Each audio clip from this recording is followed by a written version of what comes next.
A homeless encampment near the East Side Bridge in Parkersburg was cleared today without notice to the people staying there. Disclaimer, this is not footage from today. According to Alicia Siebold, the founder of Freedom Fighters, she went down to the area where a sign was posted stating all personal belongings are to be removed by April 15th. This sign was posted by the city of Parkersburg. According to a couple living in that area, someone came through and destroyed everything they owned. Parkersburg Mayor Tom Joyce says the city did not touch the items. The other two people that I had spoke to, they were just totally confused. Like, there was no prior warning, there was no word, there was no commotion of it.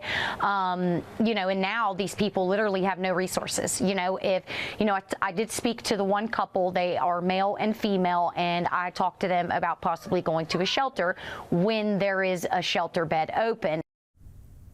You can read more about this story on WTAP.com.